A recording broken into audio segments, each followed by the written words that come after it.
ท้องทุ่งนาพุทธสถานวัดโป่งชัยในเช้าวันใหม่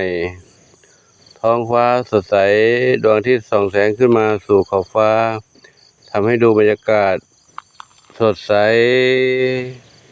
ต้นข้าวเขียวขจีดูแล้วมีชีวิตชีวาณท้องทุ่งนาวัดโป่งชัยเจ้าของลำปางครับก็ขออวยพรให้ทุกคนทุกท่านจงโชคดีตลอดไปในเช้าวันใหม่ทุกๆวันตลอดไปสาธุมองไปอีกด้านหนึ่งก็พบกับ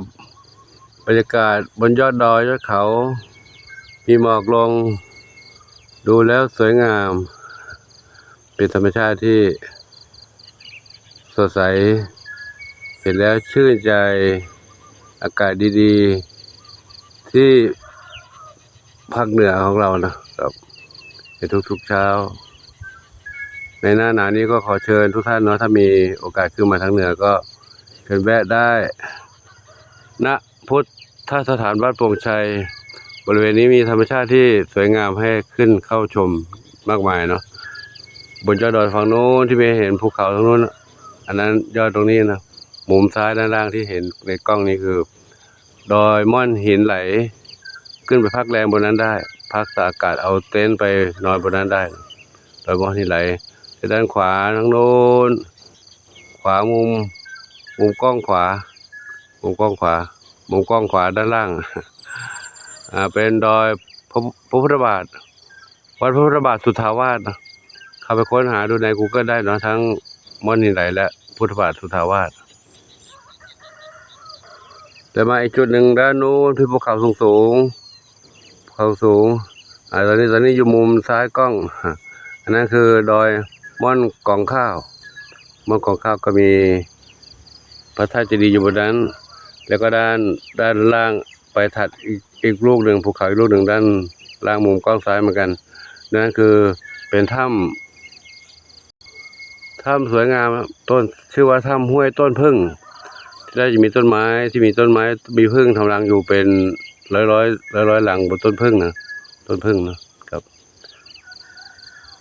งเป็นต้นพืชพันธุ์ไม้ชนิดหนึ่งชื่อว่าต้นพึ่งที่ได้มีถ้ำสวยงามมากเลยนะในถ้ำก็มีสระน้ำในนั้นใสเขียวสวยเลยครับเข้าไปค้นดูได้เนาะในถ้ำห้วยต้นพึ่งบ้านสาแจ้ห่มลำปางบ้านสาเมืองปานเขตติดต่อกันเนาะบ้านสาเมืองปาน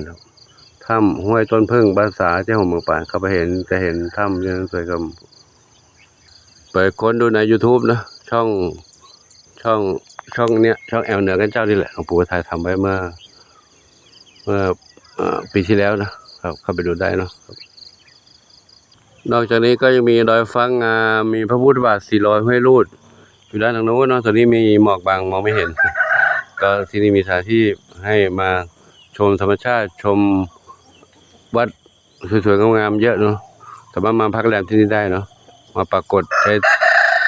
กางเต็นท์นอนได้ครับวันนี้เข้ามาถึงหน้าวัดแล้วน้องไก่ออกมาทำไมกันไม่รู้เนี่ยวันนี้ฮะ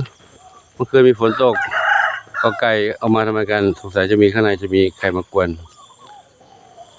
น่าจะเป็นงูถ้างูมากวนเขาก็จะออกมาเพื่อความปลอดภัยไม่ยุ่งเกี่ยวกันไม่ให้เขา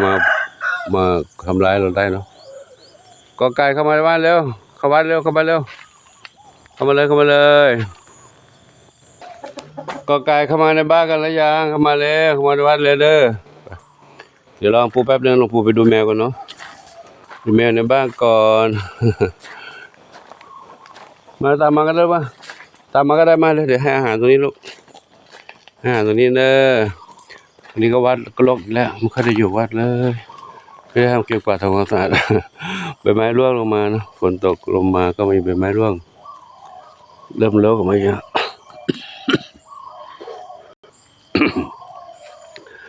ก็เป็นไม่ค่อยสบายเท่าไหร่ยังไม่ดีขึ้นเท่าไหร่แข็งแรงน้อยอ่อนแอเยอะฝนตกลงมาไก่ก็ไม่ค่อยอยู่ข้างในกันเนาะเอาไปหาอาหารธรรมชาติกินเสียงขันอยู่กุ๊กไกลๆนู้นมาบ้างมาข้างบ้างมากินทางนี้บ้างอยู่ข้างนอกนู้นบ้าง เดี๋ยวพาไปดูน้องเหมียวกันน้องเหมียว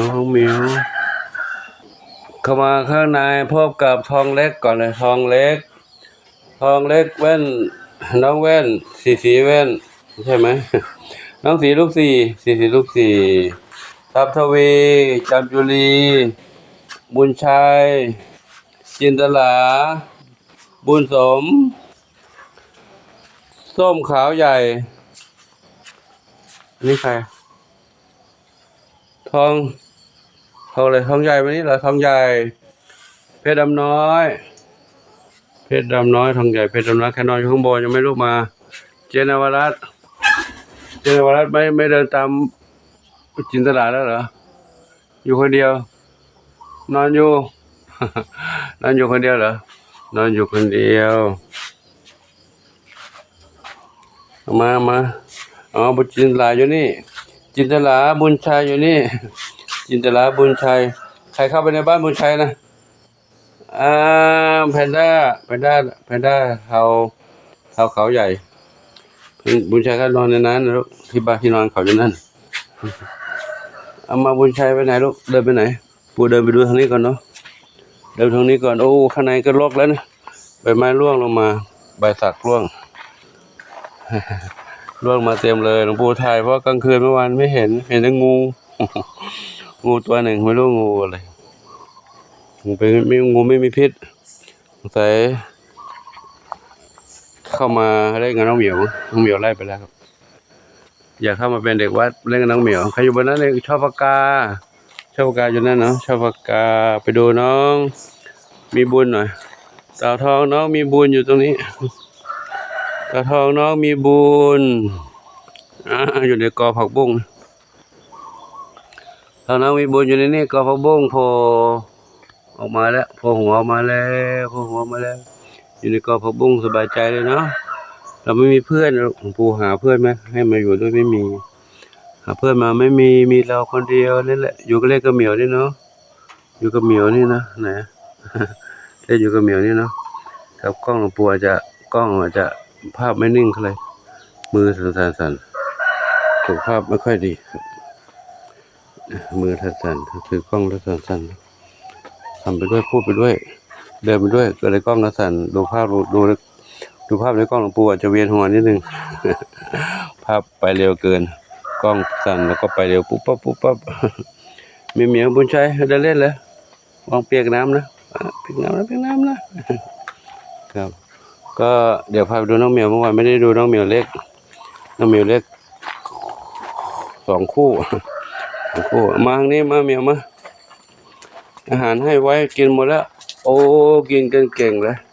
เช้าก่อนเอาบิณฑบาตเอาอาหารใส่ถาดไว้ให้กินหมดเกลี้ยงเลยเดี๋ยวให้เติมให้ใหม่เนาะวันนี้มีภารกิจไปอีกแล้วนะ10 โมงต้องไปน้องแมวเหมียว3 สีนวลกับลูกชวนฝันแม่3 สีนวลกับลูกชวนฝันอยู่นี่เย่โอ้เอาอาหารให้ไว้ให้กินหมดเลยเนาะกินเก่งเดี๋ยวพวกให้ใหม่ลูกให้ใหม่เนาะเดี๋ยวให้ใหม่น้องนี่ลูกน้องนี้อยู่ไหนน้องอะไรน้องหนึ่งเดียวกับน้องมีสุขกับน้องหนึ่งเดียวเนาะกินอาหารตรงนี้ของปู่อาหารให้ไว้แล้วอันนี้กินหมดไหมลูกเดี๋ยวปู่เปลี่ยนให้ใหม่เนาะอาหารเก่าไม่เอาแล้วเดี๋ยวอาหารมาให้กินเนาะแล้วก็เมื่อวานนี้ได้ช่วยชีวิตน้องเหมียวลูกน้อย5 เหมียวด้วยกันเนาะเมื่อวานไม่ได้เล่าให้ฟังเดี๋ยวจะเล่าในคลิปนี้ให้ฟังน้องเหมียวก็ไม่ทราบว่าเป็นเหมียวของใครมาทิ้งไว้เนาะในป่าข้างทางกลับเข้ามาก็มาเจอเอามาให้อยู่ในวัดแม่เขาไม่เห็นนะไม่รู้แม่เขาไปอยู่ไหนไม่มีหรือว่าเขาแม่เป็นอะไรไม่รู้ไม่ทราบอันนั้นเราไม่ทราบสาเหตุไม่ทราบเบิกข้อมูลต่างๆก็ได้ช่วยชีวิตเขาไว้เอามาอยู่ในกรงตรงนี้กรงที่ของเราในบ้านหลังน้อยๆนี่นะปรากฏว่าเขาไม่อยู่เขาร้องกระจองงอแงป้อนข้าวป้อนน้ำก็ไม่ทันละเขาเด็กเล็กไม่มีแม่เด็กเล็กรุ่นเดียวกับน้องเดี่ยวนะ เลยให้ครอบครัวพี่หนันสยานมารับไปอยู่ที่บ้าน ตอนนี้ก็อยู่ที่นั่นอยู่ที่บ้านนั่นแหละ5 เหมียวเด็กน้อยเนาะรวมทั้งน้องเด็ดเดี่ยวด้วยก็เลยเป็น6ผมอยากให้อยู่ที่นั่นมาก่อนกินนมกินน้ำป้อนนมป้อนน้ำได้เพราะที่นั่นเขาอยู่บ้านครอบครัวภรรยาเขาอยู่บ้านก็ให้อาหารได้ตลอดส่วนที่วัดนี้ถ้าอยู่ที่นี่เขาก็จะอดจะหิวหลวงปู่ไม่ได้อยู่ตลอดนะหลวงปู่ไปเดี๋ยวก็ไปอีกแล้วนะก็ขออนุโมทนากับทุกท่านเนาะที่ได้มีความรักความเมตตาต่อน้องเหมียวน้องไก่และสรรพสัตว์ทั้งหลายขอบุญกุศลทั้งหลายจงอำนวยพรให้ทุกท่านพบความสุขความเจริญมีความสุขกายสุขใจสมปรารถนาในสิ่งที่ปรารถนาทุกการทุกคนทุกท่านเทินสำหรับคลิปนี้ก็จะขอฝากไว้เพียงเท่านี้ก่อนเนาะเดี๋ยวค่อยติดตามชมในคลิปต่อไปหลวงปู่จะได้จัดอาหารให้เขากินจัดอาหารให้กินแล้วก็เดี๋ยวก็มีงานทำตรงนี้บ้างตรงนี้บ้างเล็กน้อยแต่ก็10 โมงก็ต้องเดินทางไปนะขออนุโมทนาสาธุขอบคุณชายเป็นไงวะลูกชายสำรวจที่อยู่เหรอสำรวจอะไรระวังงูนะมีงูนะ